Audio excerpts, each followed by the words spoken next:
Okay. Vamos a dar inicio a este encuentro. Now Entonces, we'll ¿sí? start this meeting Cuando son las 12, at 12:10, 14 minutos, 12:14. agradeciendo la presencia de todas y todos en este encuentro de Thanks for reflexión e being here with intercambio. us in this meeting Trump, of reflection and Donald Trump y exchange. la política Donald Trump comercial and the de los Estados commercial Unidos y su policy of the impacto United States and its geopolítico y impact geoeconómico. La geopolitically plataforma, and convocado por la plataforma geoeconomically, América Latina y el Caribe invited por by sin the platform tratados Latin de America and the libre Caribbean comercio y without la red FTAs Latindadd. and Como the ustedes Latindadd saben, network. somos una articulación As you de know, movimientos we're sociales, de a group of organizaciones y social de redes movements, sindicales, organizations, sociales, networks, medioambientales unions, y populares environmental, que adversamos los tratados, la arquitectura and de los we're tratados de against libre the comercio neoliberales y architecture of tratados bilaterales the de inversión, free trade los agreements, conflictos which are entre estados e neoliberal, the inversores conflicts between que states lesionan and investors, las soberanías económicas, productivas, threaten alimentarias the y sovereignty of medioambientales de nuestros the países. countries Buscamos environmentally. construir un We're intercambio y looking una for an arquitectura exchange and an que coloque en el architecture centro el tema de la that producción y el puts comercio the justo y production, sustentable, just las commerce, soberanías sustainable productivas, and just las commerce soberanías into the alimentarias. center. Enfrentamos The la crisis climática food en ese contexto sovereignty desde el and punto de the vista climate crisis is global. fundamental Buscamos in global impulsar a terms. partir de eso la We unidad want y la to acción force the y unity la and integración the latinoamericana action y and the caribeña Latin American integration, Latin American para Caribbean integration, construir primero en to en build nuestros espacios, desde nuestros territorios, desde from nuestros our países territories y desde nuestros and our pueblos, countries y también and our peoples, multilateralmente and contribuir a la construcción de multilaterally un nuevo orden build a new multilateral multilateral que adversa order toda lógica imperialista, against all neocolonialista, imperialistic and tanto desde el neo-colonial capital, el gran logic capital, from the las huge transnacionales y capital, la the política. transnationals, and En ese contexto, politics. In this context, el debate y la reflexión que nos there convoca is the tiene una debate that brings us together, significación de la mayor importancia and it is y highly vigencia relevant. coyuntural que hubo acá. Estamos viendo los anuncios que We el can propio administración see Trump what the Trump ha hecho administration respecto de announces day after subir day in terms of impuestos, de, eh, tariffs de lo que está pasando con los aranceles, con México, con otros países. with Mexico and other Ha hablado countries. de tomar el canal de Panamá, He wants to take over the también Panama sobre el Channel, tema de China, en fin. China, and so on.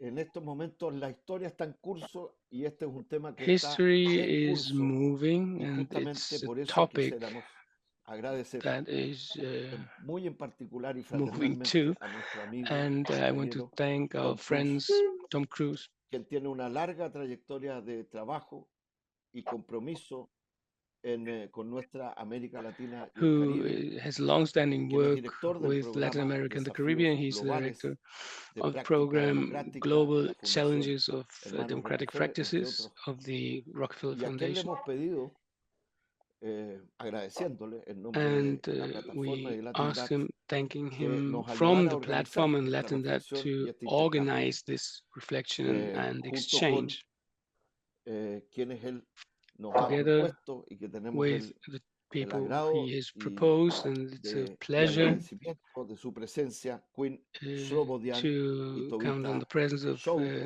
que él va a Tobita presentar. Chow and Quinn Y por Slobodian, who tanto, will give us short vamos a dar presentations. la palabra a Tom Cruise, So quien va the a hacer floor la is introducción yours, de Tom este Cruise, debate, to introduce de this los debate expositores, y of va a our two moderar speakers, and he este will debate. moderate También queremos this agradecer debate. a And we would Ignacio also like to Rodríguez, thank Ignacio al Rodriguez equipo de la plataforma, por esta from the reunión. platform Antes team, de entregar la palabra a Tom, y a las y los traductores que and van a asegurar to la the traducción interpreters who will de inglés al assure español the translation from English into Spanish, Spanish into English, and Ja, ik ga vanavond net Portuguese heen, to hoor. English. Jij moet even bedenken por wat je tanto, wil eten. hay alguien que En tiene ik ga su nog even micrófono boodschappen. abierto. Zit maar Somebody vast. has his mic Hay open. alguien que tiene su Nou, wil je micrófono hem even abierto. naar binnen duwen? Es la Le pido- Piche de Holanda. Ok. Por lo It's tanto, Peachy from quiero dejar Netherlands. directamente So a darle la palabra a Tom, que va a hacer la introducción y la moderación. I hand over Pedirles to que las Tom, preguntas who will introduce ante las the exposiciones de los compañeros debate Quinn, and the questions Slobodian y for Tobita the Chow conversation las with podamos Toby escribir and Quinn. en el Please WhatsApp write que them tiene este evento, down de in manera the tal chat de que podamos of this event optimizar mejor el tiempo. Así to que muchas gracias, optimize compañeras y the compañeros. time. Ya hay más de So thanks a lot, 48 comrades. participantes There are en more than este 48 encuentro participants y in sin this meeting. extenderme más, le doy la palabra al compañero Tom And Cruise. without further Bienvenido y ado, muchas gracias, Tom. Tom Cruise, Muchísimas the gracias, floor is yours. Esteban. Una pequeña Thanks, Esteban. corrección, si no me A equivoco, las little preguntas se deben correction. The colocar no en el questions WhatsApp, sino en el chat del mismo have Zoom. to Perdón. be written down not in the WhatsApp, as Tengo, Stefan said, tengo but in the todavía, chat. yo So soy entre la época de la I perilla get o el puzzled. bronce, entonces efectivamente Zoom y no WhatsApp. Correcto. Please write Adelante, down En your Tom. cualquier questions in momento. the Zoom chat Bueno, whenever you muchísimas want. gracias, Esteban. Yo Thanks, sí voy a presentar a Esteban. nuestros I expositores will y un present poco el marco our de nuestras conversaciones speakers en castellano.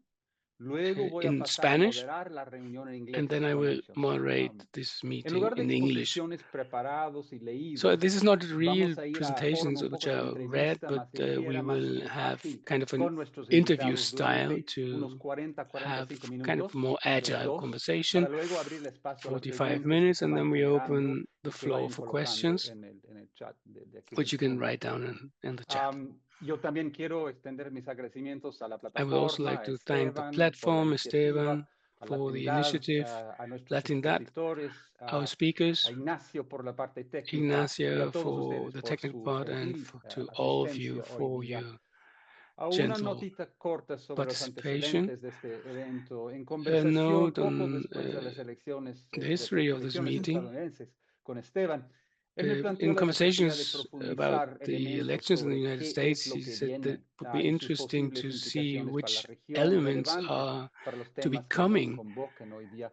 Y in acordamos abordar terms of dos elementos básicos. commerce, and we saw two Primero, una basic elements. caracterización del nuevo First, the régimen mismo, characterization of the new emergente, regime la itself, administración nueva de Trump, las visiones de the economía agents, the política new y de geopolítica administration, que explícitamente political e and implícitamente van economics, guiando los grupos de intereses que sirven y también el geostrategic ámbito político issues, and cultural in en the que se está political moviendo. cultural part, Y segundo, what is una it what we're mirada a la seeing, and relación then determinante para todo eso entre the Estados Unidos determined y China, el relation G2 de between la geopolítica mundial.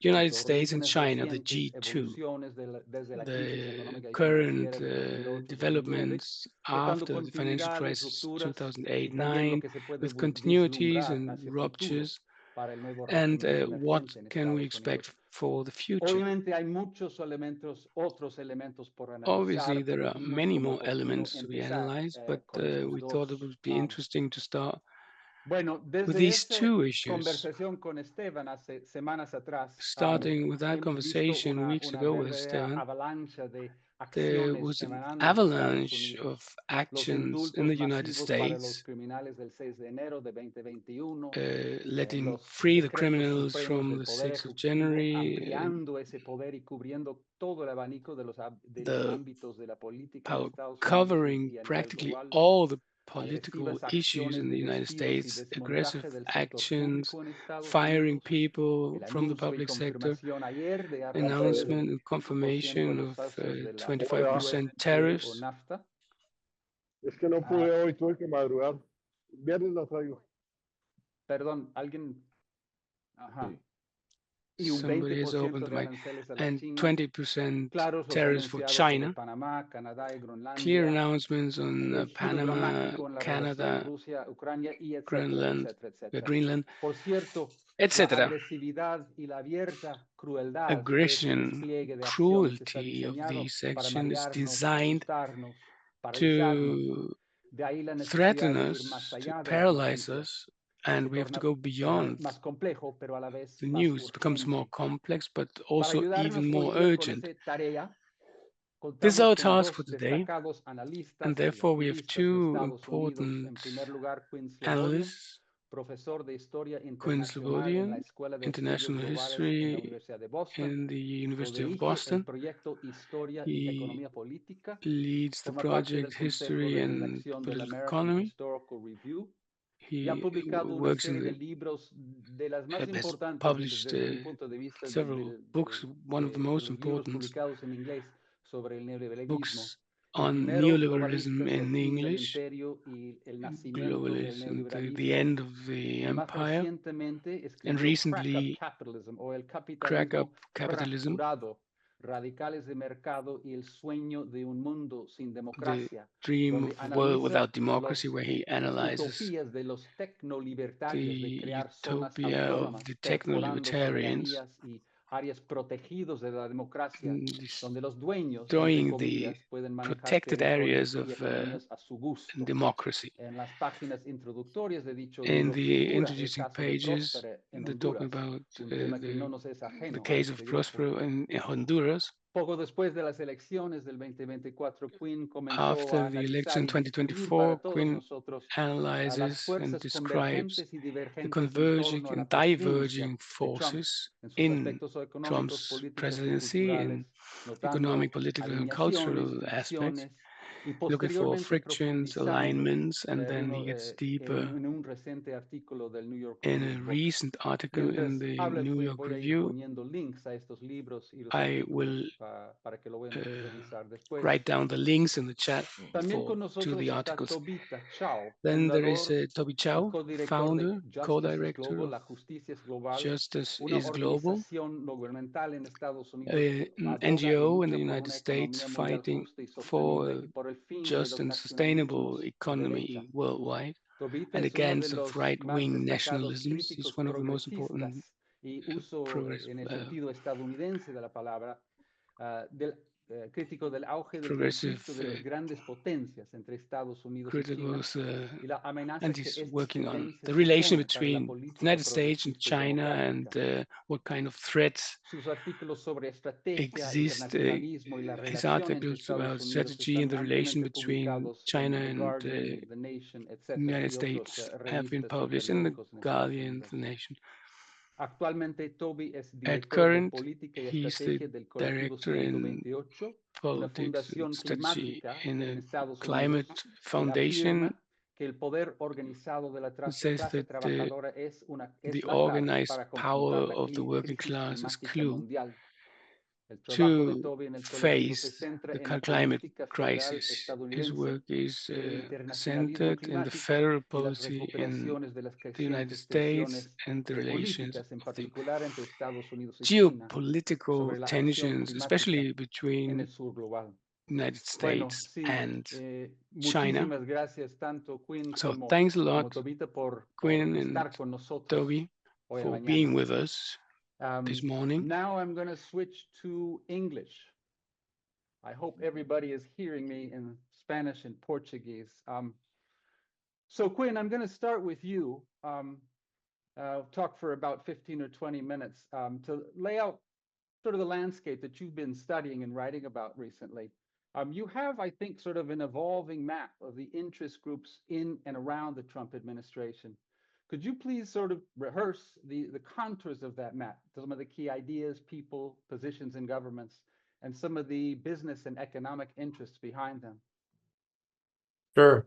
And maybe I should mention off the top that the two books you mentioned are also available in Spanish translation for people who are interested as well.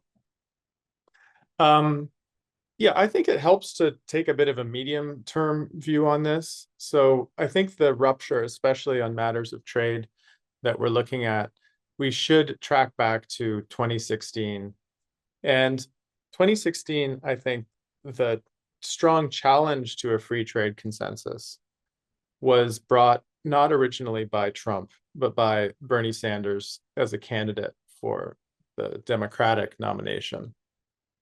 He's the first one, if we remember, that was calling into question the common sense of multilateral trade agreements, calling into question the idea that globalization was simply a force of nature and people had no choice but to adjust their lives according to the forces of global competition and outsourcing.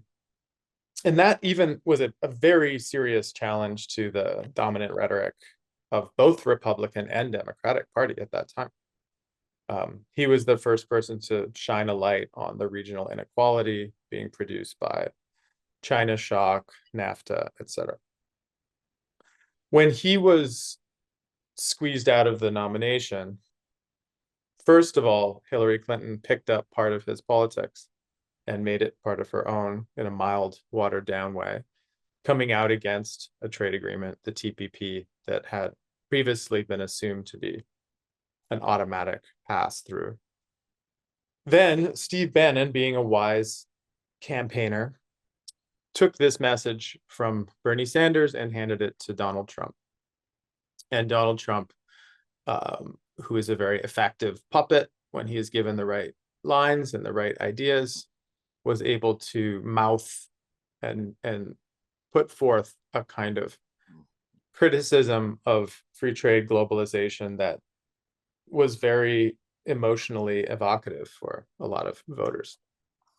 So into the first Trump administration, we had the first big rupture, which was that it was now not only possible to talk about a form of global political economy that wasn't based on free trade, but it very quickly became the only way you could talk about global political economy was as a post-free trade model. So the Democrats changed their language. The Republican Party quickly changed their language too. And 2017 is when we have the first round of steel and aluminum tariffs against trading partners like China and Mexico, and then, of course, tariffs against China. Biden, as we know, picks up the use of this tactical protectionism for different reasons in his administration. So he was using trade policy, I think, more cleverly or with a goal of just energy transition, restoring better paying jobs, union jobs in the United States, and was hoping that the post-free trade model would be something that would restore a kind of social democratic majority inside of the United States. It didn't work, as we know. It did not have time to land with voters. It was itself compromised by its close cooperation with the usual players on Wall Street and the big asset managers like BlackRock. But those are two sort of moments that we've already had before now that sort of set the stage for the latest rupture of the Trump administration. What I think is different about this version of Trump in comparison to Trump 1.0 is a couple of things. There is first the fact that there is a better organized cadre of people coming from mostly conservative think tanks, the Heritage Foundation in particular, who have put together a pretty comprehensive game plan for what they wanted to do starting in day one in the White House. And that was well publicized as Project 2025. You could download it. It's an 800-page PDF. And itself is quite consistent with things that places like the Heritage Foundation have been saying since the 1980s. So since the 1980s, they have been saying we need to get rid of post-civil rights legislation. We need to get rid of environmental regulation. We need to get rid of federal standards for education. We need to roll back reproductive rights. There's a series, we need to get out of international organizations that constrain American sovereignty. So there's one part of the coalition that defines Trump's policy now is, I think, what you could see the conservative neoliberal think tanks that have been trying to figure out how to re-engineer the state for partially moral reasons and partially reasons of what they see as overreach into matters of social justice, racial equality, gender equality, which are policy fields that the state should not be involved in. And in fact, they believe, the conservatives, that the state has been taken over by Marxists, leftists, who now need to be violently defeated through serious budget cuts and mass layoffs. So that's part of what we've been seeing in the last month and a half, is a realization of a long-standing dream of the so-called deconstruction of the administrative state, in the belief that the American government needs to be smaller and more intensely focused on some things, guarding the border, funding the military, and not matters of social equality or redistribution. The second part of the coalition that is novel is the close cooperation with Silicon Valley tech moguls. So the arrival of Elon Musk now as one of the most important people in Washington, regardless of having no electoral mandate, having no actual formal position inside of the administration, is extraordinary and was somewhat unexpected. I think that most people thought that he would lose interest quickly or him and Trump would fall out. But because he hasn't, he's brought another more intense dynamic into the first 45 days of the Trump presidency, which is not just one based on trimming the administrative state back to core functions, but an idea of running the government like a business that needs to be radically restructured the same way a private equity firm would treat a newly acquired failing company that they feel needed to be stripped down to basics and then rebuilt from zero. And that is the approach that Musk takes in his business ventures, especially famously at Twitter, where he fired 80% of the workforce. And he operates with the assumption that you can fire everyone and then rehire the people who you end up needing.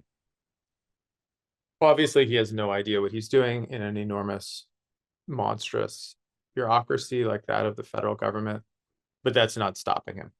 So now we have someone who is trying to treat the federal government like a startup that can be managed and micromanaged by one person. So that's leading to extraordinary results, as we know, huge layoffs, huge budget cuts, proposals to sell off large parts of the federal real estate.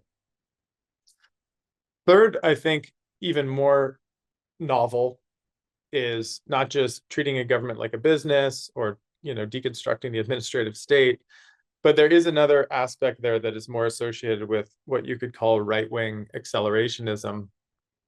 And the proposal that some of the more wild visionaries of Silicon Valley have is that maybe you can do away with the federal government almost altogether in its current form, meaning you can either create a galaxy of competing feudal-like enclaves inside of the former United States, or you can create what the founder of Palantir, Alexander Karp, calls a technological republic.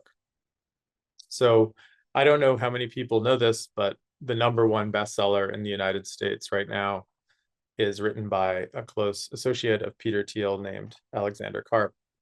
And the book is essentially saying that his company, Palantir, should become the new state.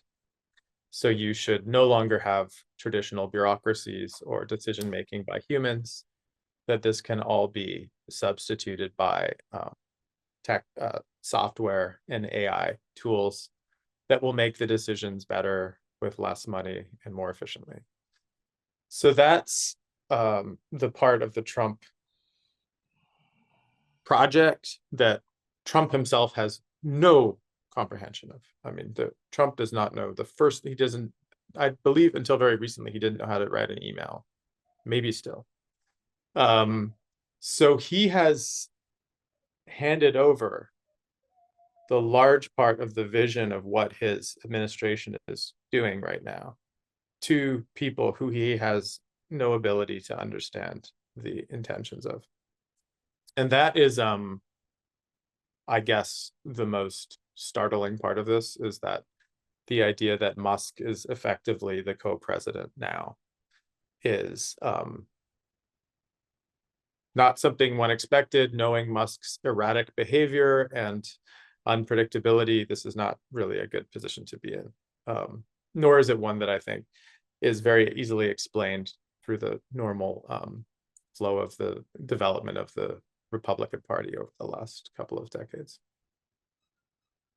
Thanks, Quinn. I'd like to dig in on one piece of that map, and that is, where are the economic nationalists, the one who sort of move between industrial and military policy, the ones who had the United States Trade Representative's office under Trump 1 and led the renegotiation of NAFTA into USMCA, Peter Navarro, Robert Lighthizer. Do they have a role in this, in Trump 2.0? Yeah, I mean, the new U.S. Trade Representative is a close protege of Robert Lighthizer. So there is a continuity there. What I think is interesting is how the tech people think about economic nationalism. And they are basically quite happy with it. It does. So the idea for someone like Mark Andreessen or Alex Karp is that America needs something like a Manhattan Project for AI to counter the Chinese economic threat. And for that reason, the Manhattan Project is? The Manhattan Project was the project that developed the nuclear bomb in the 1940s. Correct. And it involved a huge federal expenditure combining, the leading minds of science, engineering, and with the backstop of the federal government footing the bill. And Karp, this is, if you read the book, this #1 bestseller, this is what he's saying: we need a new Manhattan Project, and in which we defeat our adversaries in the race for new products. So they've made their peace quite easily with the idea of economic nationalism. The idea, I think, for them is the supply chain that used to spread out around the world can either be reshored back inside the United States or somehow placed with more trustworthy trading partners, where I'm not exactly sure, considering they're tariffing Mexico, which under Lighthizer concept was going to be one of the friendly allies that you could more closely oversee. But I think that there's a consistency in a way. I mean, Lighthizer's argument was that America had let its technological edge be stolen by China through forced technology transfer and theft of intellectual property. And so America needed to create export controls and, harden its trade relationship with China to win back the edge that had lost through decades of unregulated free trade, as he saw it. So this is the kind of tech supply side that was needed in the Lighthizer vision for this to actually happen. So there is actually a coherence, I think, to this part of it, especially when you think about the energy story. So one thing that Trump does know about AI is that it's very energy intensive, which indeed it is. And the decision of Silicon Valley people to break from the Democrats to Trump was made even easier by the fact that they want an absolute unregulated energy extraction sector and also unregulated reborn nuclear sector. to fuel their energy-hungry AI endeavors. Thanks. Stepping back for a second, of course, there can be capitalisms that are not neoliberal, and neoliberalism has been declared dead in a bunch of different ways, even as all sorts of neoliberal tools par excellence, like FTAs, continue to exist and even expand. The case of Ecuador and Canada recently. How, in this complexity, would you describe today's capitalisms or capitalism? Yeah, I mean, and let me just throw one more term in there. Are we moving to new mercantilisms? Because that's a word that we hear being lifted up as well. Yeah. Yeah, you mentioned in your intro this book, Globalist, that I wrote, and that one was about this dream from the 1920s to the 1990s to create one law for the world economy, let's say. One set of principles that countries were bound to and that would be enforceable, because if you broke the rules of free trade, you'd be called to the court in Geneva, and there would be some kind of consequences. There would be some kind of one law for everybody and then enforceability mechanism as well. So that, I think, is what I would call and did call neoliberal globalism. That model of organizing the world economy is, I think, for the moment, more or less out of commission. I know that the United States has no interest in recreating that authority at the WTO or Geneva. They decided it was a mistake to give any level of sovereignty away to something like a multilateral organization. The consensus now on both parties is we're holding it for ourselves. We make the choices. We make trade relationships with who we want to, and we don't pretend anymore to speak in the language of humanity or the universal. It's renationalization of economic policy. Likewise, I don't think that China shows any interest in planetary jurisdiction for its economic model. We have seen already from the Belt and Road Initiative how they extend their interests over borders, and it's leaps from zone to zone, and it creates bilateral partnerships. It doesn't try to, bring everyone under one big umbrella. So the idea, for example, that China is seeking global dominance, I find is ridiculous. I don't think there's any evidence for that at present or in the past. So I think that if you talk about models of organizing the world economy, that neoliberal idea of isonomy, one law for the world, and multilateralism on a principle of most favored nation, meaning if one person makes one agreement, then it applies to all of the signatories to the treaty. That is quite literally being dismantled right now by the United States, right? So the reciprocal tariffs that are coming into effect in 1 month that Trump just talked about in front of Congress is a deliberate break with 100 years of multilateralism. It's saying tariffs now are just decided between two countries, and however much you tariff us, we tariff you. That's going back to actually 19th century model of trade agreements. Since the 1940s, it's all been on the GATT WTO principle of most favored nation. You sign up, and then the tariff barriers slowly go down. This will, one by one, bring them back up again. So it's not neoliberal globalism, that form of trade governance. If you think about neoliberalism as a way of organizing society inside of a nation, then I think a lot of the things that I write about and other people write about still apply. I think that there still is internally a prioritization of capital rights over human rights. Private property is a primary principle that the state is required to enforce, and redistribution is, for social justice purposes, is out of the question.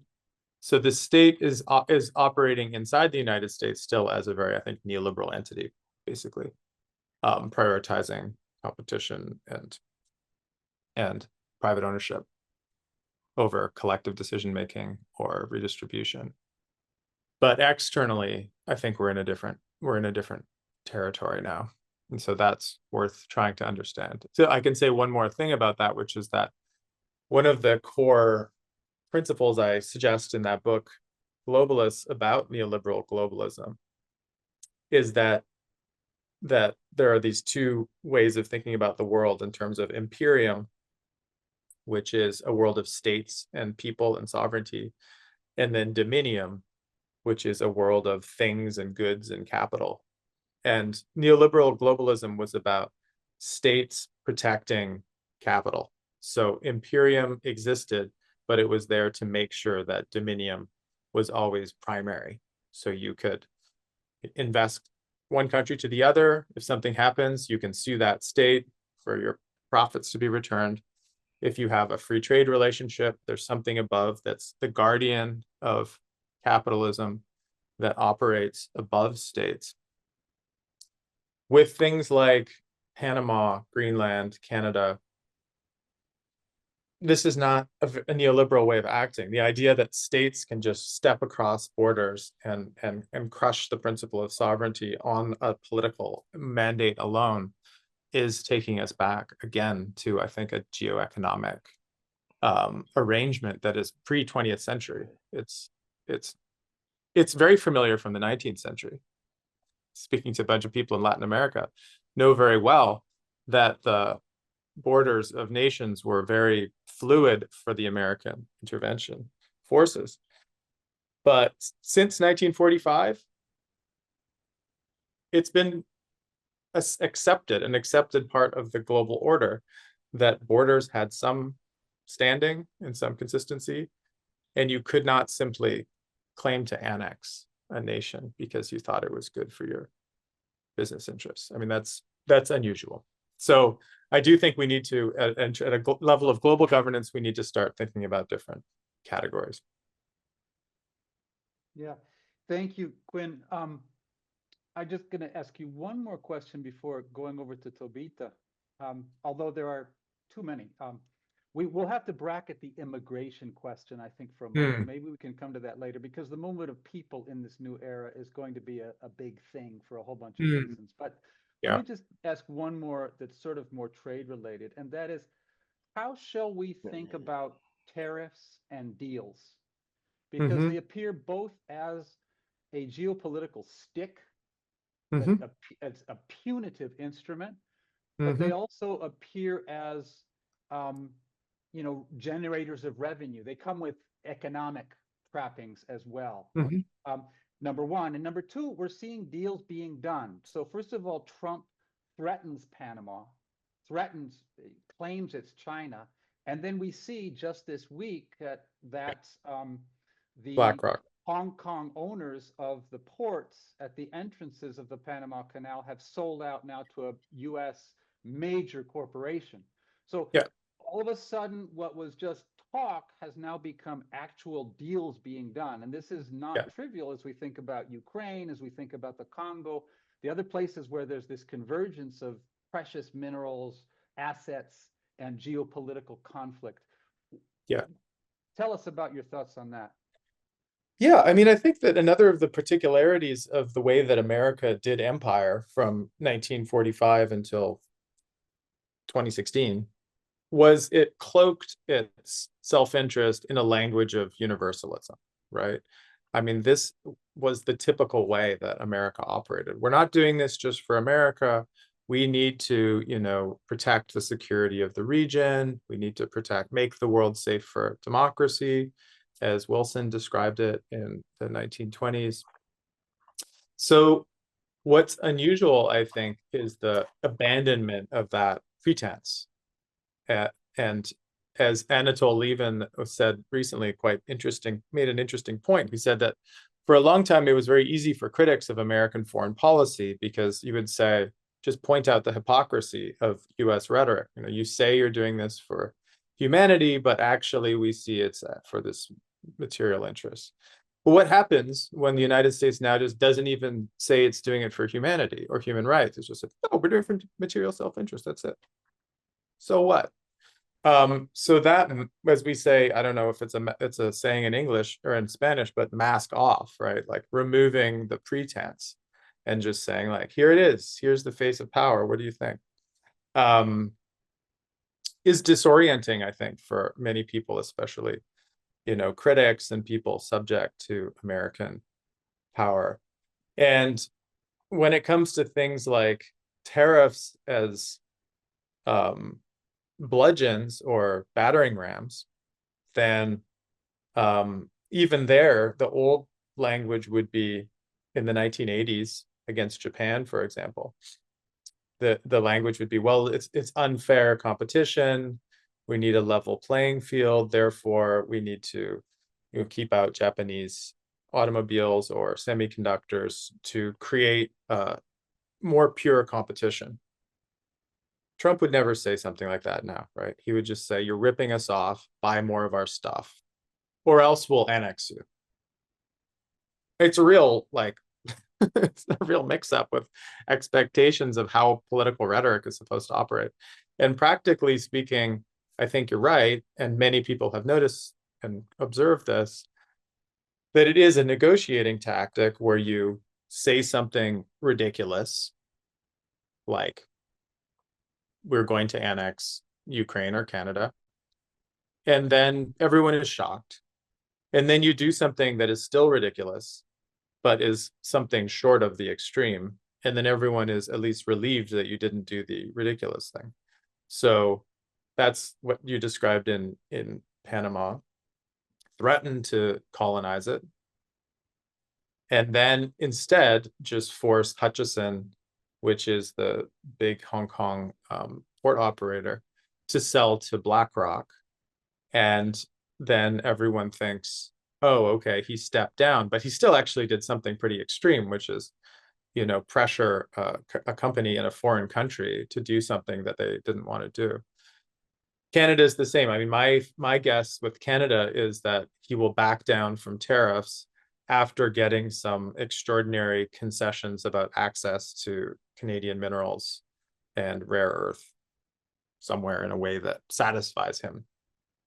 So the use of sort of maximalist, muscular, militarized language as the cover for a more transactional, commercial, asymmetrical, and exploitative relationship seems to be the new way of empire under Trump.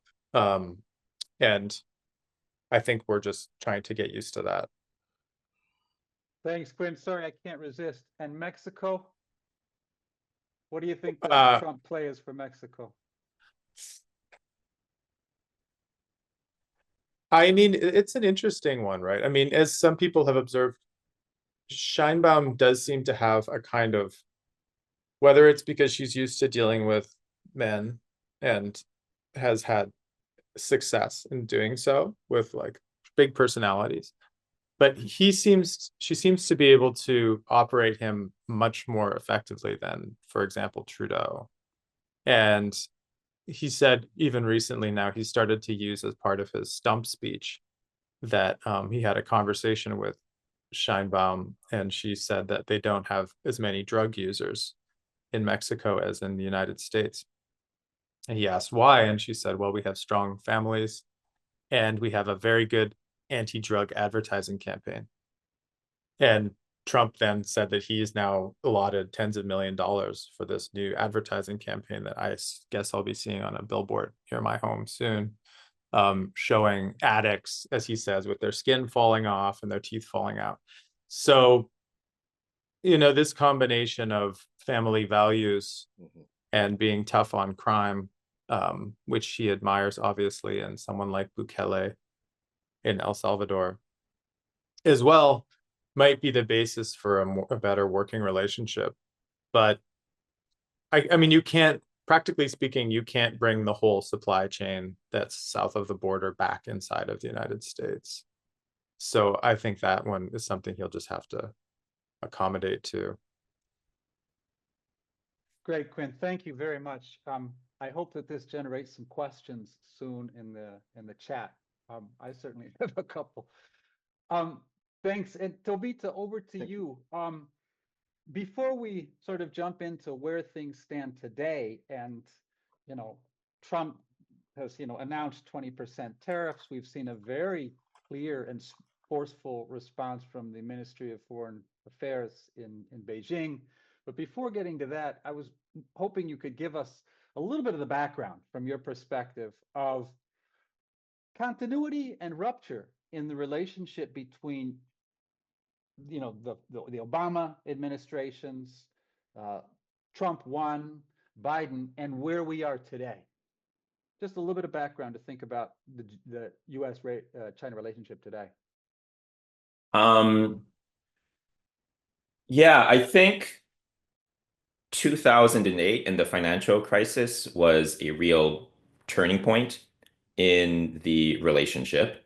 There is some continuity going back to the Obama administration. I think even further, where U.S. foreign policy elites and national security leaders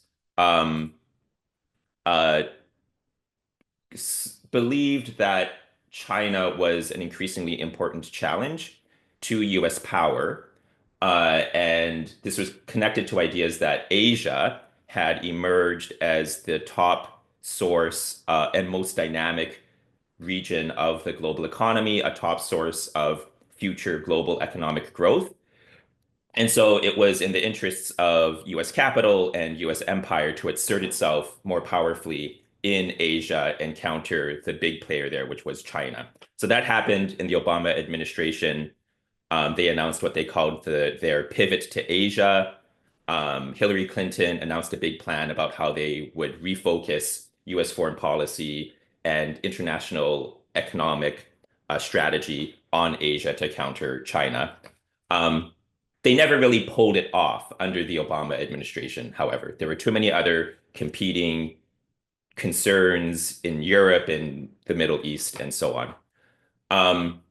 So 2008 is really this major turning point where the reaction globally and in the US and China to the financial crisis fundamentally transforms the relationship between the US and China. And also it upsets, I think 2008 is also the beginning of the end of the neoliberal global system and the system of US hegemony that was built on neoliberal globalization. So after the response to the 2008 financial crisis is, first of all, the US and China collaborate very closely to prevent a global depression, which is quite successful. But out of that, the economic recovery after 2008 is very weak, but it is relatively strong in China. And part of that is that the Chinese government responds to the economic crisis with a very powerful economic stimulus program. It is much more powerful in China than the stimulus we got in the United States under Obama. It included a massive construction campaign of world-class infrastructure. So they build out the world's top high-speed rail network almost overnight. It happened so fast. Also a massive real estate construction campaign.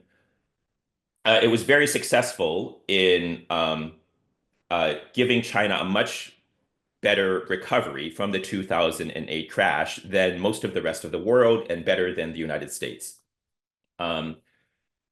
China also in this period begins to experiment with more powerful forms of industrial policy, more powerful forms of government intervention into the economy, particularly to support top Chinese companies in key sectors, including advanced technology like telecommunications, computing, semiconductors, and also clean energy industries.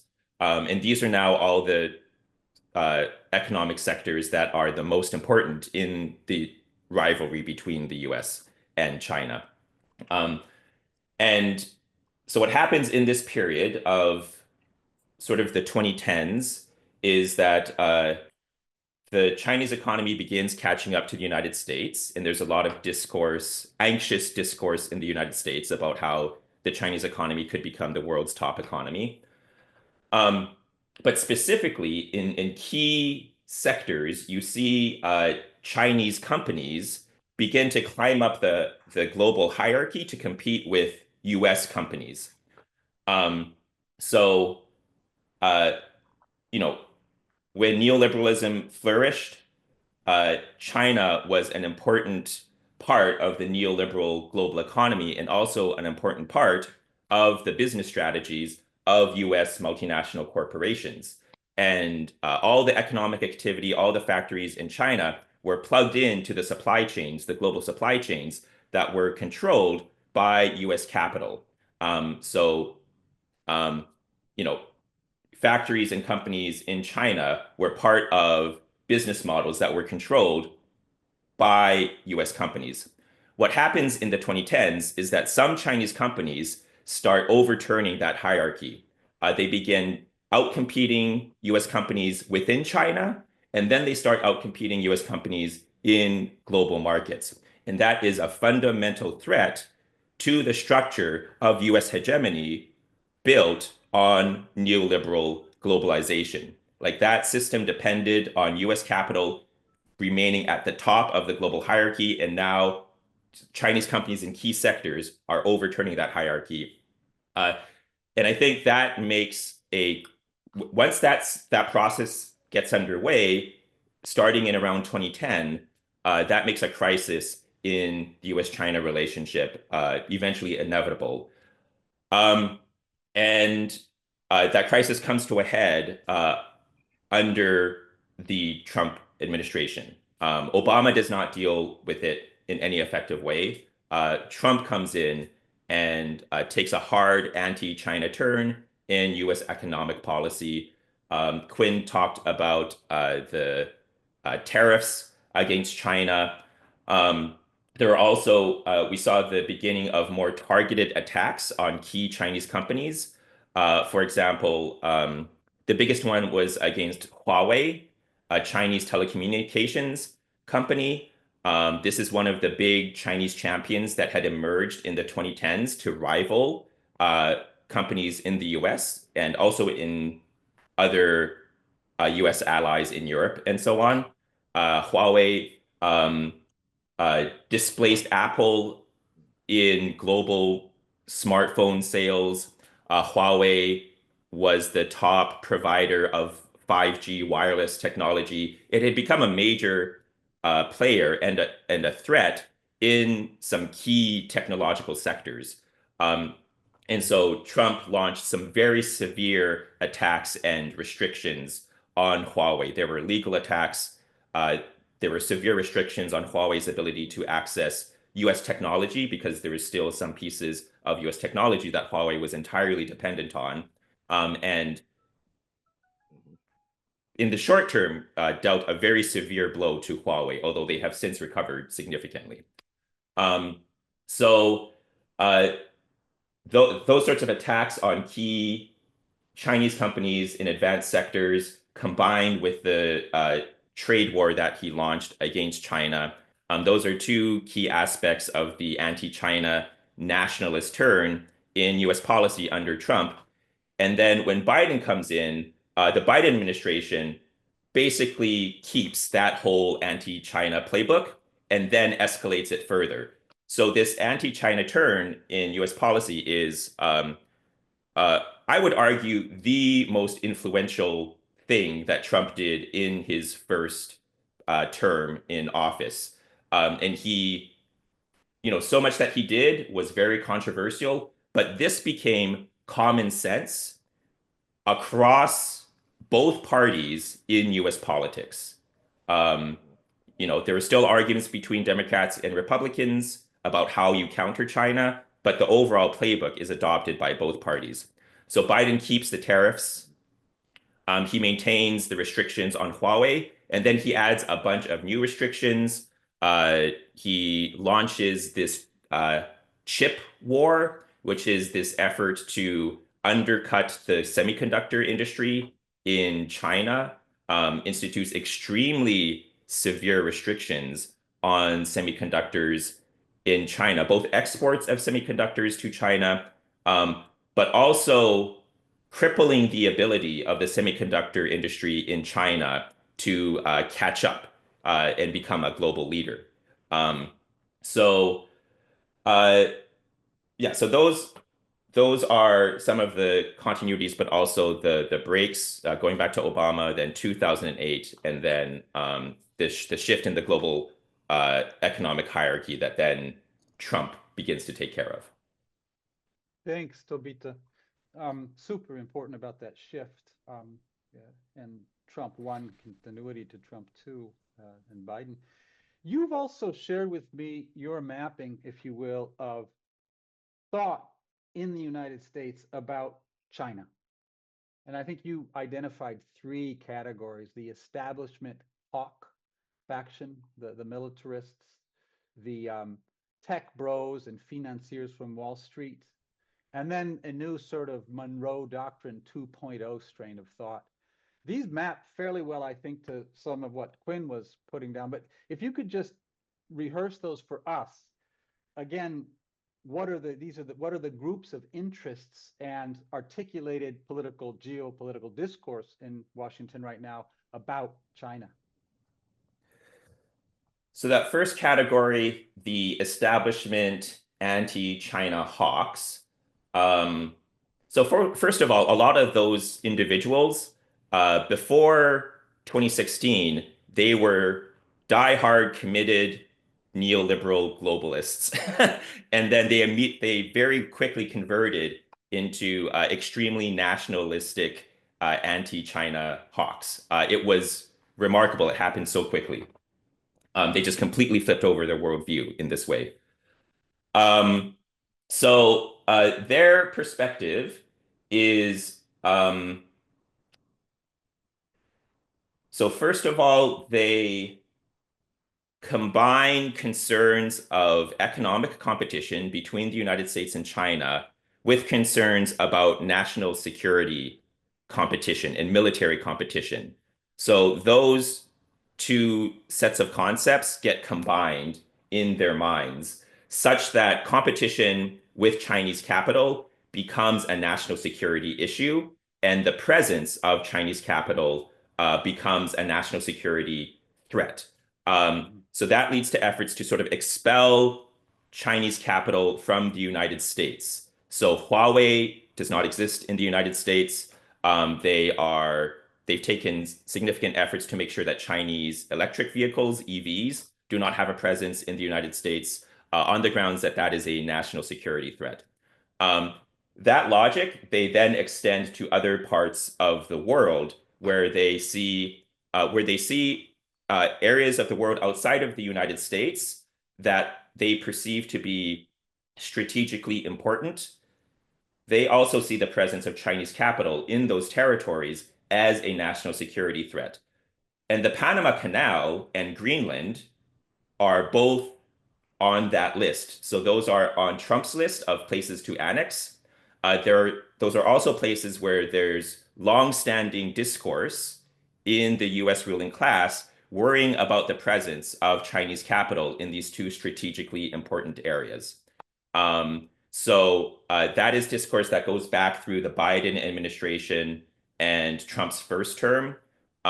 So when Trump talks about how something has to change in the US relationship to the Panama Canal and Greenland, and we need to do more to secure our national security interests in those 2 places, he's actually drawing on this longer standing anxiety that is more broadly shared among the US ruling class. And it's all about the presence of Chinese capital, Chinese owned ports, Chinese ownership of mines, Chinese ownership of other infrastructure, issue in Panama, and also something they were afraid of in Greenland. And then it just sort of spreads from there. They sort of look that sort of anxiety spreads to other regions as well in Latin America and beyond. So that's the perspective of the sort of establishment anti-China hawks. It's centered on these national security ideas. The big strategic picture is that they want to contain China, both economically and in military terms, and secure US control over the most important parts of the global economy and the most important areas of technology, because they think that is key to US winning the 21st century competition against China. They have a very deep critique of China. Trump and sort of this school of Monroe Doctrine thinking that he seems to be leading, I think Trump personally has a much more shallow critique of China. He doesn't have the same deep national security critique about China. We see this very clearly where recently he seemed to express willingness to cut a deal with China that would include investment by Chinese companies within the US economy, including in the auto industry. Because he thinks, I don't care what company it is, if it's making cars in the United States and employing Americans to do it and reducing our trade deficit, that's fine. That's all he cares about. So he has this more shallow view that is really obsessed with trade deficits, and he doesn't have the same sort of deep national security critique of China that is more standard in most of the US foreign policy world, including a number of people in his own administration. So this is a big fracture within the Trump administration about how different figures understand the threat of China and what is necessary to counter it. Tobita, I'm just noting that he made this little comment on his airplane, Air Force One, the other day, that maybe we'll do an agreement with China. Xi Jinping is my friend, right? So, I mean, Trump's words are worth what they're worth or not, but that's the rhetoric coming from his mouth.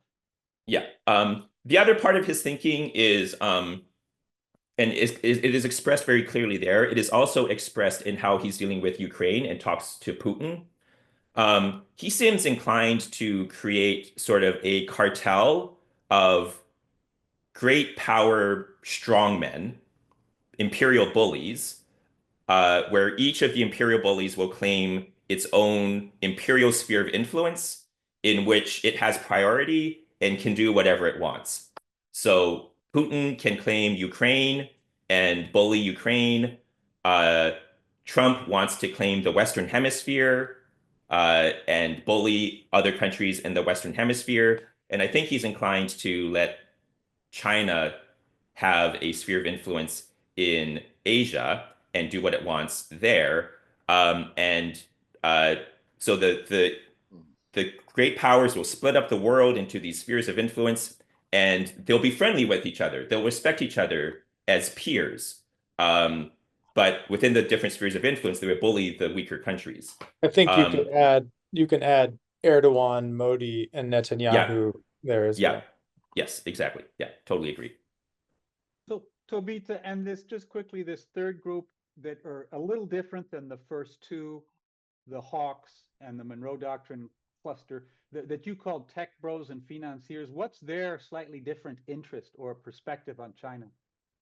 Yeah, as Quinn mentioned, they have embraced the right wing from Silicon Valley has embraced economic nationalism, and in particular, the great power politics against China. The anti-China politics and foreign policy has become a very important part of their political and economic strategy. First, because I think they really believe it, but also it's very convenient because all of the anti-China arguments are the ones that they use to convince the US government to both let them do whatever they want and also give them huge piles of cash. So Quinn talked about this Manhattan Project for AI, where the US government will spend huge amounts of money to, let Palantir and Musk's xAI become the dominant AI players in the world. The political rationale for that is we need to beat China. Palantir wants all these huge military contracts from the Pentagon. The arguments there are going to be about China. So they embrace that anti-China economic nationalism. This is a major shift in the politics of Silicon Valley, how this right-wing nationalism has become more common in Silicon Valley. I think it's one of the most dangerous developments. The tech industry had been a sector of capital that was highly cosmopolitan and not nationalistic, and that has changed dramatically since Trump's first term. And that's very, very dangerous. And we're seeing how important it is now to this second version of Trump. My favorite piece of evidence there is when Zuckerberg asked Xi Jinping to name his first child. Yes. Very hard to imagine that now. Yes. Yes. Zuckerberg, the head of Facebook. Yeah.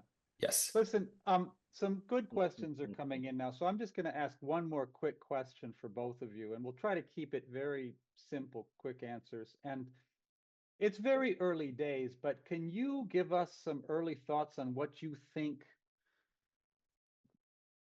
indications of the limits of power might be, both internal contradictions and fissures in the regime, as well as externally, where there might be overreach or pushback? What would you tell us from your perspectives in the United States about both those limits internally and externally? Quinn, you want to go first? I can just jump in first, I guess. Yeah, I mean, lots of people have been asking this question. I agree with the consensus, which is the Democratic Party has no power and no standing right now. So they have nothing there. The Republican Party has decided that whatever Trump says is gospel. And even if he wants to nominate people with zero qualification, in fact, negative qualifications for extremely important cabinet posts, they will get waved through. We've seen that now. Kash Patel, Tulsi Gabbard, RFK Jr. These are destructive idiots, really, who have no right to be in charge of government. And yet Republicans will wave them through.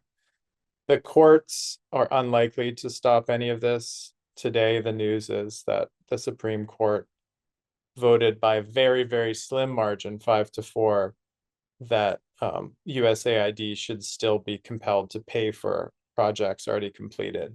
So almost half the Supreme Court was saying that the president should be able to rip off contractors, which is what Trump has always built his business on. So the Supreme Court, too, is now just becoming the handmaiden of Trump's arbitrary exercise of power. International organizations obviously have no control over the United States and arguably never have. There's no trading partner powerful enough to pressure them in any way that will make them feel compelled to comply. So there's really only one thing left, which is the markets. So the transnational capitalist class, unfortunately, is our last hope. Because it's really only when people decide that Musk's companies are too risky, that the American dollar is not trustworthy, and those indicators start to plummet or spike, depending on what you're talking about, that maybe some people in the cabinet, some people in positions of influence start to tell Trump to put the brakes on, tell Musk to cool down, modulate the rhetoric. But I think right now that's the only hope. Well, that's a bright picture, Quinn. Thank you. Toby, thoughts on the limits? I think the Trump administration is bound to trigger some kind of severe economic, social crisis, like an economic collapse, is totally in the cards. It's connected to Quinn's comments. There could also be some popular uprising around the economy or something else. Like I don't know. There's so many things that could trigger mass popular anger and outrage. It's very unpredictable. Like the 2020 George Floyd protests were highly unpredictable. They came out of very deep structural problems within US society, but you couldn't predict that this particular thing would lead to this massive uprising. We could see something along those lines again, uh, which Trump would respond to in a hyper-authoritarian way, which would create other problems, and it's very unpredictable how that would play out.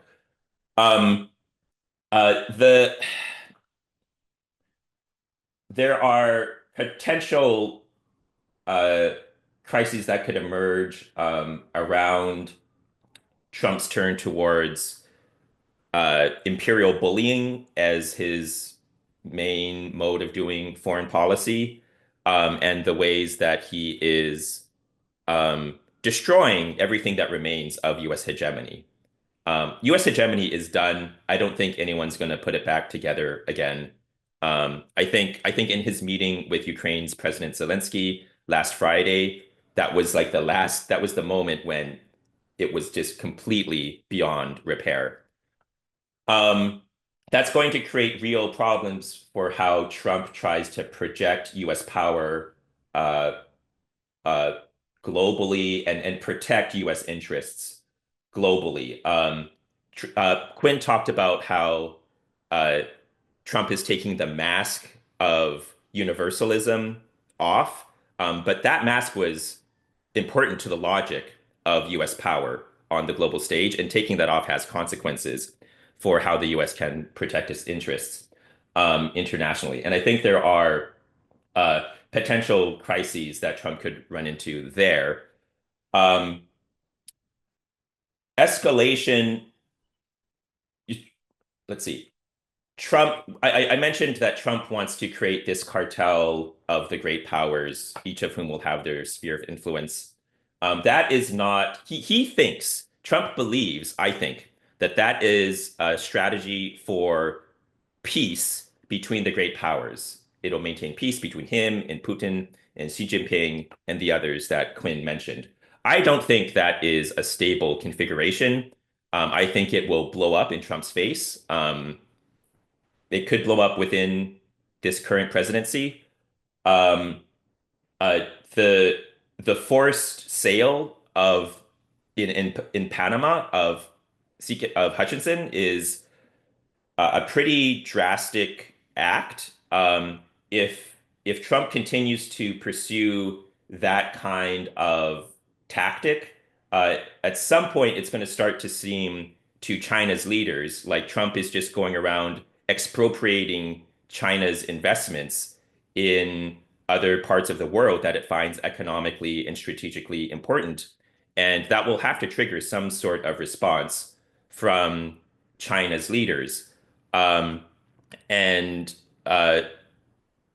on China's side, I'm very skeptical that Trump will be able to grant Xi Jinping, even if Trump wants to grant Xi Jinping a sphere of influence in Asia, I don't think he's going to be able to grant China the sphere of influence that China would want. Asia is just too economically and strategically important. So there are bound to be conflicts there. There's no way to define a stable boundary between the US sphere of influence and the Chinese sphere of influence in Asia. Like that task is difficult enough in Europe. In Asia, it is impossible. And that could easily lead to renewed crisis between US and China. Can I just jump in partially in response to a couple of the chats I'm reading here and also to what Toby is saying? One thing I think is really important to underline is something you just said, Toby, about how America will no longer be seen as a kind of a trustworthy guardian of property, basically, and investment if they're continually pushing people to force people to sell this, that. And this relates to, I think, an important point you made earlier about the continuity in basically the sanctions tariff export control regime that has been developed, actually beginning under Obama in the sanctioning of Iran, but then turning those economic weapons into economic nationalist weapons against China, and then, of course, against Russia after the invasion of Ukraine in 2022. That has produced a situation in which Russia can confidently claim to be a better guardian of private property and the free movement of goods and money over borders than the United States. And they've done so. So Lavrov, goes to India and says, why do you trust the United States when they will expropriate assets at the whim of foreign policy concerns? The EU has just expropriated a bunch more of the interest from Russian assets frozen abroad. Another way that this neoliberal globalist model is now a mockery. I mean, it's no longer plausible that this is the protection of capitalism. It's the protection of specific economic interests. But there, I think I wanted to respond to a good question from Alejandro Villamar in the chat here, which is, I think, about the sustainability of the American economic model and whether or not we've underestimated in our conversation the way that the United States is a kind of hyper-financialized, overvalued, system resting on the tech valuations of a few small companies in a way that maybe has not a strong relationship to the fundamentals of the workforce and the capital stock and so on. Here, I think it's always important to bring the perspective from the financial press, right? I mean, we're sitting here talking about America like it's a complete basket case and it's chaos and it's, heading downhill fast. But comparatively speaking, America is the shining pupil of the global economy right now. It has growth rates that every other country can only dream of. It has productivity gains that every other country can only dream of. Europe is flatlining, Canada is flatlining, China is facing the problems in the real estate market, especially, that it doesn't quite know how to deal with.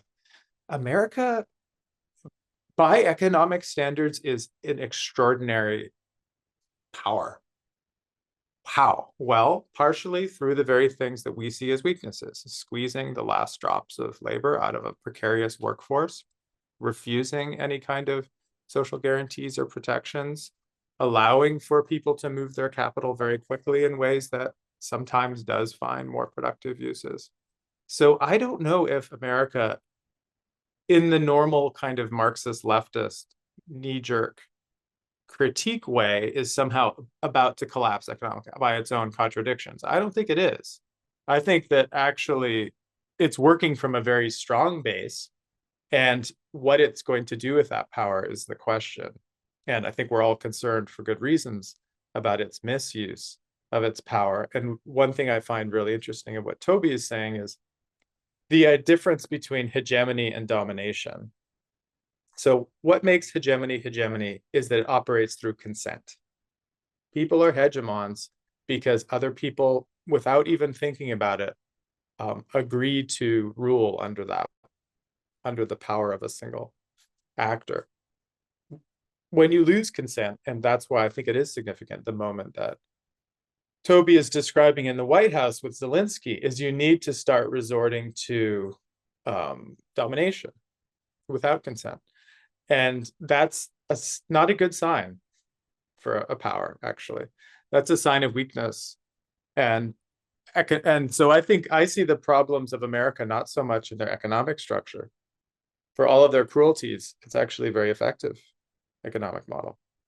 But in the form of political leadership that they've chosen to direct and guide that economic structure.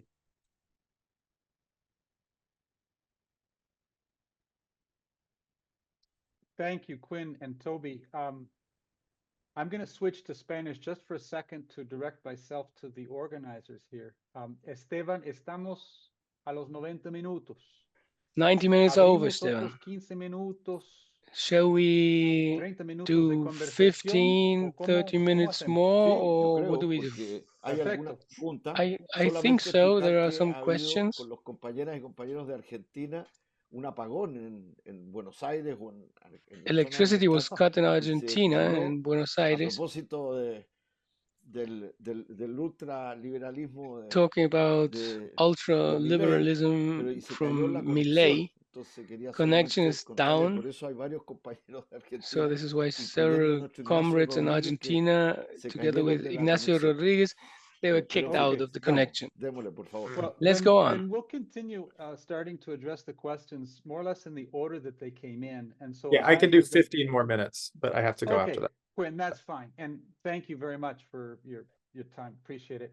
So the first question went back to Mexico and pointed to two things. One, U.S. dependence on agricultural imports, and also this boycott that happened 48 hours ago, where everybody said, let's stop doing commerce with some of the major online platforms.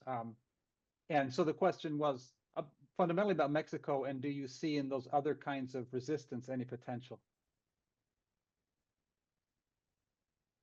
I mean, I think that my feeling has always been, I guess this brings us to the immigration question, is that it's mostly theater. I think the roundups and the deportations so far are exceeding, but not greatly exceeding, the rate of deportations under Biden and Obama, as far as I know. So I just think they will do, the example of the military planes is perfect, right? They're using military planes and shackles to send people back to their home countries, even though a military plane doesn't contain as many people as a normal commercial jet. So it's for the cameras, it's for the sadism of some of their supporters who get off on this. I don't know if you saw this, but there was a post of a image of people being brought on board like that, and the YouTube title that someone in the government used was ASMR, which is this supposed to be like a soothing, pleasurable auditory experience that people log on to listen to. So that's psychologically, it will be important for them to commit acts of cruelty like that. But I think structurally, my feeling, I'd be very curious to hear what Toby thinks. I think they will fall short of a colossal act of self-sabotage that would indeed follow if you eject all, 10 million undocumented people in this country. Yeah, I currently don't see Trump achieving his his goals of, he talked about deporting 20 million people.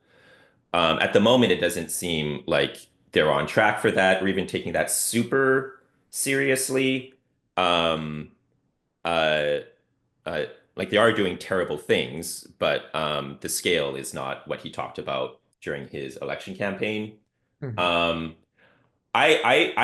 I wouldn't rule that out though. I just find them so unpredictable. I could see if they face some sort of political crisis, turning to this as some sort of solution. I don't know. But I think it's one thing that's interesting and meaningful is that we know now that the main person who is guiding Musk in his undertaking is Stephen Miller. And Stephen Miller is, for good reason, identified as the farthest right member of the MAGA leadership, who has been until now laser focused on immigration. That's his main thing: nativism, hard borders, ending birthright citizenship.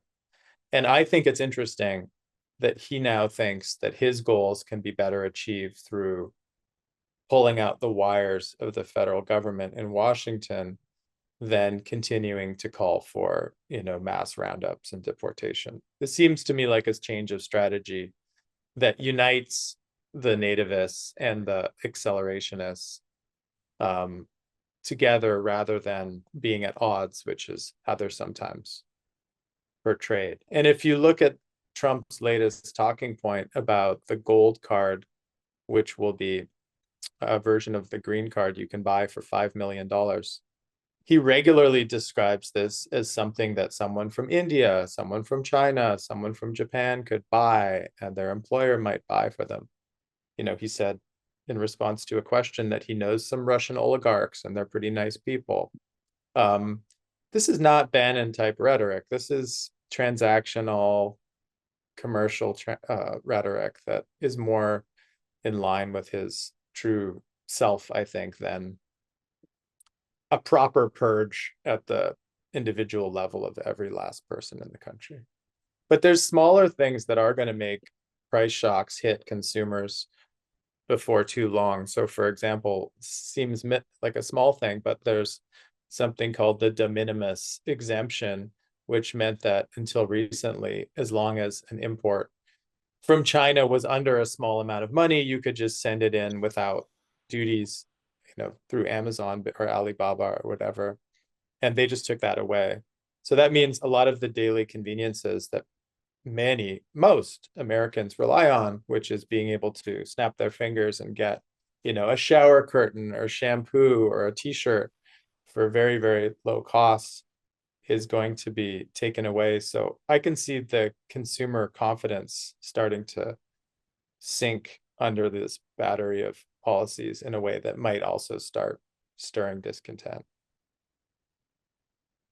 I want to jump, thank you both for that. I want to jump to some questions that have popped up right now.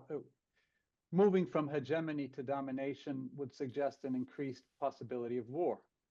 And I think here the notion of war is the big wars of the 20th century.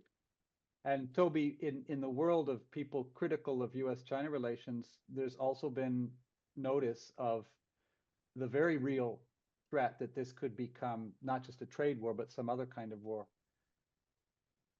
Curious about your thoughts on wars, probability, and if so, what kind of wars? Trump in Taiwan would be a more narrow way of asking that question. I'd be curious. Is Trump going to go to war for Taiwan? No. So there have been some rumors passing around, people who are sort of DC insiders, and they hear the rumors among national security elites in the United States. There's some rumors that Trump is willing to trade Taiwan to China for some sort of deal. That Trump will declare openly that if China moves on Taiwan, the US will stay out of it. So those are rumors. Those are just rumors. But it seems consistent with stuff that he has said publicly. He has been somewhat hostile to Taiwan. So for the vast majority of US foreign policy elites, the establishment anti-China hawks, Taiwan is an absolutely critical partner to the United States. It's important just strategically in its location off of China. It's also where all this semiconductors globally are manufactured, and semiconductors are really key to how most US foreign policy elites think about the competition between the United States and China. Because if you control the best semiconductors in the world, that allows you to have the best AI, and that's important for both the economy but also for military applications. You can have the best AI in your military equipment. That's the thinking around semiconductors for US elites. And that's why Taiwan is so important to them. Trump does not really understand any of this. He has antagonized Taiwan, threatened tariffs against Taiwan. From the perspective of mainstream US strategy, that is absolutely insane to threaten tariffs against Taiwan. He has threatened the CHIPS Act, which is really key to the semiconductor competition. This is one of the biggest pieces of legislation under the Biden administration. So in all sorts of ways, Trump is just throwing out the whole playbook on Taiwan, and maybe willing to trade Taiwan to China and say, yeah, that can be part of your sphere of influence. Do whatever you want. That is highly unstable. Trump is literally, I think literally, well, maybe also Elon Musk. So those are the two most powerful people right now. But I think they may be the only two people willing to trade Taiwan to China. So if there is an effort to let China create a sphere of influence that includes Taiwan. Like the second that Trump is out of the White House, that sets the stage for a more severe confrontation between the US and China. So this is again the issue of how do you define the sphere of influence between the US and China in Asia? It is an impossible task. So I think short term, again, Trump thinks that he is achieving great power peace between the great powers. I think he might well achieve that in the short term, de-escalate with China, de-escalate with Russia, but in so doing, he's going to try to create this structure that is highly unstable, and I think longer term greatly increases the risk of war between the great powers. And yes, Taiwan could be a place where that happens if Trump tries to cede Taiwan to China in a way that freaks out all the rest of the US elite, so that the minute Trump is out, there is a severe reaction against that and an insane scramble to try to fix what Trump has done. So there's a scenario there. I think I also have concerns about how China is going to react to, again, moves like the one that we saw with Hutchinson in the Panama Canal. If we see further and further efforts like that, and there are going to be other efforts to push Chinese capital out of particularly Latin American companies, there's going to be an effort in Mexico soon, well, I don't know what's going to happen to the negotiations around the USMCA at this point, but the plan had been in the United States to include provisions in the renegotiation of USMCA that would require Mexico to exclude at least some sectors of Chinese capital, like electric vehicles. If China's leaders see the United States pushing Chinese capital out of more and more countries in Latin America, they're going to see that as a pretty fundamental threat to their understanding of how they want to grow in the rest of the global economy in order to grow the Chinese economy. It's a major threat to how they understand the future of some of these key Chinese companies, which are the basis for their plans for the Chinese economy and for China's national power.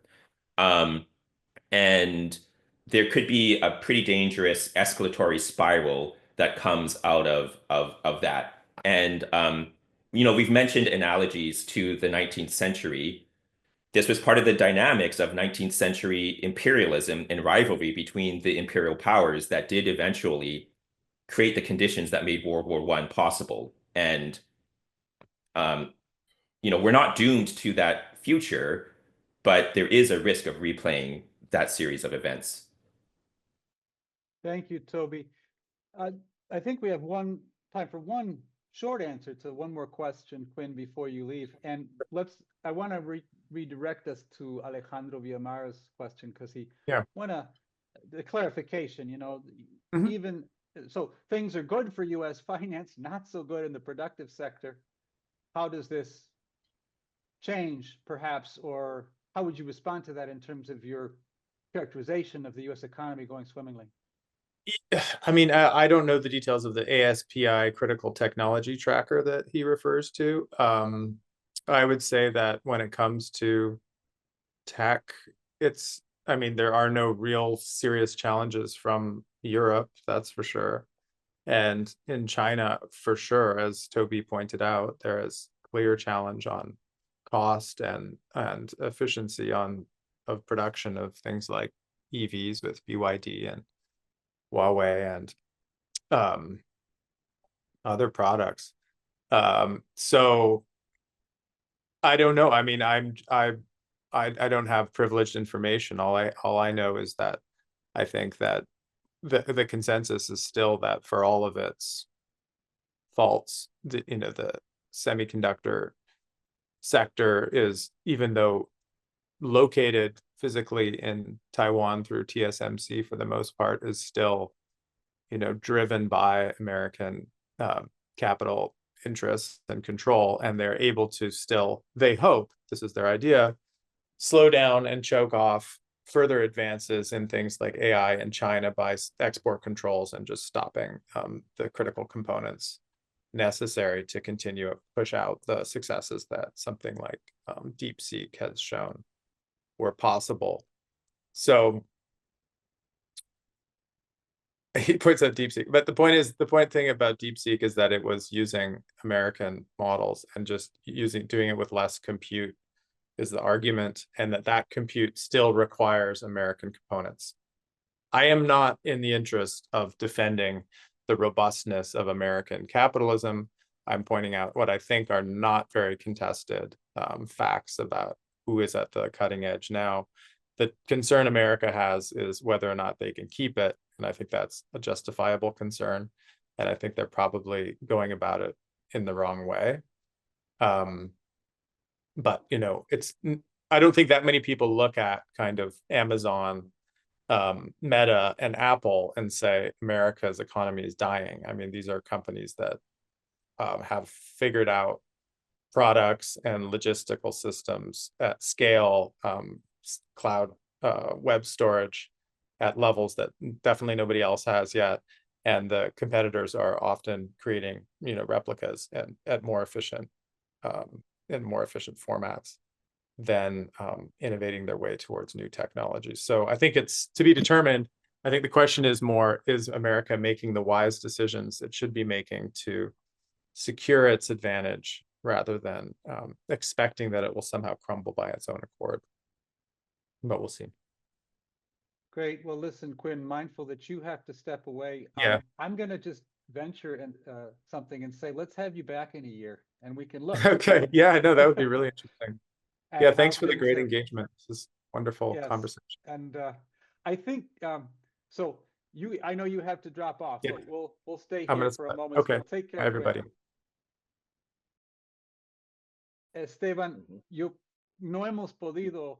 I'm sorry, we haven't been able to. Well, Toby, you can listen to the translation. No hemos podido atender a todas las preguntas. Hay We algunas couldn't cuantas answer all the súper questions. importantes There todavía. are several very De important repente questions. seguimos con Toby unos minutitos más para Maybe atender we can aquellos. go on some more So- minutes with Toby Okay, a couple more minutes, Toby. to Toby, answer. there's a question about the Pentagon. Do you imagine, or could you expect that the Pentagon would have a problem with this new Monroe 2.0 world leading case in point being, after significant investments in defending Ukraine, just flipping the script? Yeah. The Pentagon is full of some pretty powerful people who have built their careers around maintaining U.S. global hegemony. So yeah, Trump is threatening the life's work of a lot of people in the Pentagon. So far, however, they have not been able to put up any significant resistance, and the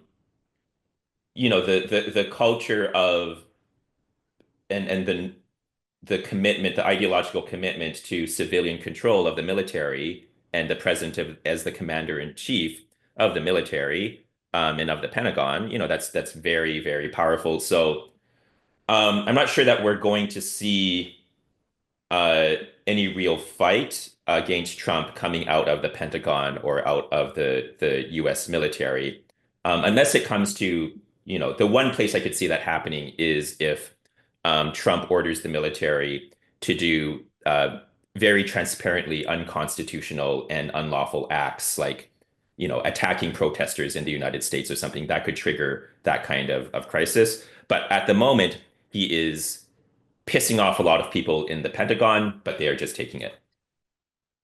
Great. There's a couple more questions. And again, if this is something that you don't feel you have much to contribute to, no problem. But there's a European program. I don't know if you saw the question here that we translated about the global portal. on the European Union. Wait, I'm scrolling up. Get away. So here it is. What So- contradictions or complementarity could the economic tariff strategy have with the European Union's global gateway investment strategy toward Latin America and the Caribbean? Oh, I know don't if you're think familiar with that system. very superficially Okay. only. Well, Yeah. we won't put you in the uncomfortable position of I think, speaking yeah, to without knowing the details on that, I know we have some friends from progressive organizations in Europe. You know, maybe one opportunity coming out of Trump's belligerence and how he is alienating so many traditional U.S. allies and alienating so many in Latin America is I think part of the way forward is that like I would like to see every country outside of the great powers form some kind of like new non-aligned movement to come up with an alternative to a future of escalating great power conflict, splitting the world into spheres of influence where the weak countries will just get bullied by the strong countries. You know, I think of that mainly as a formation coming out of the global south. It is possible that, you know, progressive forces in Europe could play a complementary role to that effort, though, particularly with how Europe is now being alienated by Trump. There could be more. Maybe there's some openings. I don't know enough about the context, though. All right. I just want to take note that we got a question from Hewlett Packard. I don't know who that is. And the question was, what elements of liberalism, not neoliberalism, but liberalism, could be susceptible to being intertwined with democratic transformative proposals? And I think there's a certain resonance here between what you're saying about, I hope the world doesn't divide up into antagonistic blocs prone to war, and thinking what would be a more progressive, in the best sense of the word, basis for an internationalism, a new internationalism. I don't know who that question came for, but I hear resonance there. And then there's one last question. Luciano Valle de Chile. Okay. De Hewlett Packard. There's a question about USAID too as well, Toby. I'm sorry, actually China relevant is, are you in agreement with Quinn on the US's predominance in the tech sector in light of DeepSeek and the way it's being massified and innovated around in China? I think the US still, I think certainly on AI, I think the US still holds the advantage. I think. I don't understand this sector super well. But I think the control of like the top semiconductor technology, which the US maintains, is like an important structural advantage. Now, China may successfully overturn that, but it's going to take some more time. They may be able to catch up on semiconductors, particularly with Trump undermining Biden's efforts to contain the Chinese semiconductor industry. They may be able to catch up, and then it's a different game. But I think that is a very important structural advantage that the US has currently. In technology in general, yeah, China is catching up. There are a lot of tech sectors where US companies have basically been beaten by China. But overall, my understanding is that when it comes to the most profitable intellectual property, the US still leads by far. And it is the control of the most profitable intellectual technology that has been key to how the US tech industry has maintained its position of prominence globally. So my understanding is that the US still holds a commanding lead there. Great, thank you, Toby. Well, I think, Esteban, I think we're at the end of our time. So I'll hand it over to you. Te lo paso la palabra para una clausura. So back to Sí, you, muchísimas Esteban, gracias for a some todas y a closing todos y a words. nuestros Thanks to all of you, compañeros que expusieron. to Gracias our a speakers. Tom, Thanks, a Tom. Toby y al Thanks, compañero Toby. que ya se acaba de retirar. Partimos esta reunión 51 We personas de started un with espectro 51 del people continente Latinoamérica y el Caribe muy amplio. from many Y también con Latin los American and compañeros de Estados Caribbean Unidos, algunos compañeros countries, compañeras de Europa que nos some acompañaron, comrades y from United evidentemente States and quedan Europe. muchos temas. Quiero agradecer. Aquí There hubo are preguntas many que algunas fueron topics left. absorbidas Some por questions la were complejidad de answered, tantos temas, but y otras due to the que complexity of probablemente so requieren de many mayor issues and others que that sigamos en este intercambio. requires Quiero kind of agradecer more a Lucía deepness to Sepúlveda, go on coordinadora de Chile with this CNC, exchange. que hizo ahí dos preguntas importantes, pero que entiendo que algunas ya So fueron there's a comment who asked two recogidas en questions. I parte. would say in Paula part they were Granizo, picked up. Viviana Paula Buitrago, Granizo, Esteban Maturana, en fin. Viviana, Esteban, Solo decir que este Maturana. es el inicio So this is de the un beginning conjunto de diálogos of frente a a la number of geoestrategia de la administración dialogues in Trump y los terms of impactos the geopolíticos y Trump geoeconómicos, geostrategy and ¿no? the geopolitical que and va a tener en geoeconomic Asia, América impacts Latina y el Caribe en in nuestro Latin quehacer America and the de Caribbean and in construir, our ¿no?